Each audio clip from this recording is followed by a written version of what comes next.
এত সুন্দর জায়গাটা দেখে কিন্তু মনে হচ্ছে চট্টগ্রামের গুলিয়াখালী বিচের মধ্যে আছি, কিন্তু না, এটা কিন্তু বরিশালে বরগুনায় অবস্থিত।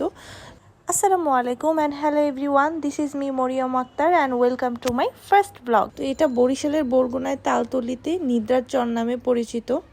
তো এখানে যেতে যেতে আমাদের অলমোস্ট 2 ঘন্টা লেগেছে। আমরা কলাপাড়া থেকে চাকামইয়া ব্রিজ হয়ে রওনা দিয়েছিলাম। তো চাকামইয়া ব্রিজ হয়ে যেতে যেতে কিন্তু রাস্তা অনেক খারাপ পড়ে।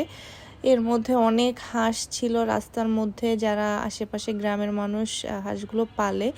তো আমরা অনেক কষ্ট করে গিয়েছিলাম, আর চারপাশে এত সুন্দর ওয়েদার ছিল আর ভিউগুলো দেখতে দেখো এত সুন্দর লাগছে, কিন্তু রাস্তা একদম ভালো না।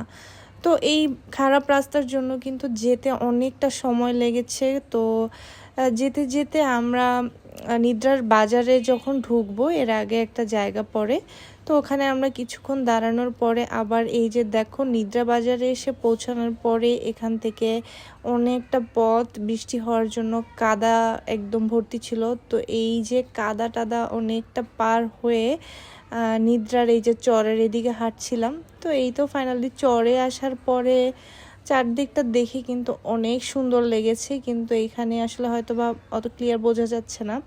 আমরা যেহেতু দুপুরবেলা খাইনি, 11টার দিকে খাওয়া দাওয়া করেছিলাম, বিধায় আমরা এখানে গিয়ে এই যে চরের রান্নাবান্না খেয়েছি। এখানে নিয়েছিলাম চিংড়ি মাছের ভাজি, পোয়া মাছ ছিল, আর আমি আর একটা জিনিস খেয়েছিলাম, সেটা হচ্ছে কাঁকড়ার ভুনা। তো এখানে ছোট ছোট কাঁকড়া, আমি হয়তো ভেবেছি এগুলো ওখানে নিদ্রার যে নদীটা রয়েছে ওইটারই হয়তো রান্না করেছিল, বেশ ভালোই লেগেছে।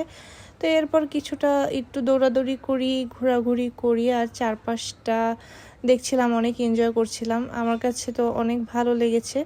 এরপরে ঘোরা শেষ করে আমরা তাড়াতাড়ি বাসায় চলে আসি, কারণ অলমোস্ট সন্ধ্যা হয়ে যাচ্ছিল। তো ব্লগটা এই পর্যন্তই। Thank you for watching.